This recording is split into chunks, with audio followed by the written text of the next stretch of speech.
So inside this car, we had 3 actually good quality gauges, but the problem is that they're really old. So we want to get something, new and accurate in there. So what I'm going to do here, I'm going to get the gauge pod in place because I need this to be there so I know exactly where my cover plate needs to go, because this is right where the gauges are going, which will be perfect because gauges, all business right here.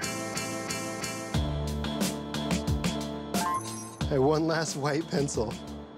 Probably need a new one, but I've been borrowing all my kids' school supplies for this.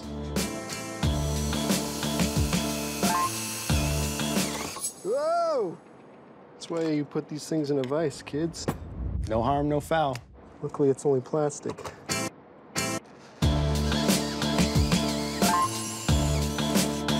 No time for vices. So while we're putting in these new gauges, we wanted the mounting bracket for it to look like it belonged in the car. So we're using some plastic that actually has a very similar grain to what the dashboard looks like, and I think it'll look really nice in the interior. Yeah! If you didn't know any better, you might think that this was, original to the car. Now I have the plate sitting behind this. It's completely flat, which actually made it look way cleaner.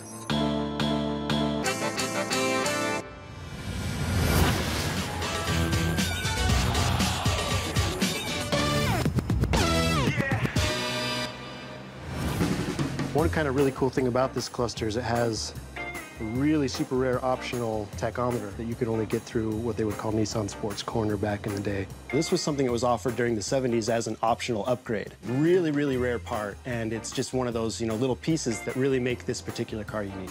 This is where the factory clock goes. In the gauge cluster portion of it, somebody has removed that beautiful factory clock and then put in the vacuum gauge. So that's another part we'll be taking out and trying to get back to stock. I just so happen to have a spare cluster here that I'm using for parts, so we're going to pull out the clock from this one, get it back in there.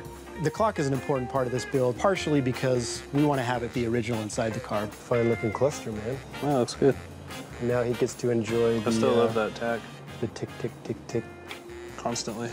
We update the lighting in here to be LEDs like what we've got in the gauges themselves. We should have a little bit more of a uniform lighting between the two. It's going to be all new territory here. We'll see what they look like when we get the battery in the car, get the cluster in. We've got a little bit of cleanup to do here, obviously, but it's a fine-looking cluster. Get them cleaned up and get them in the car.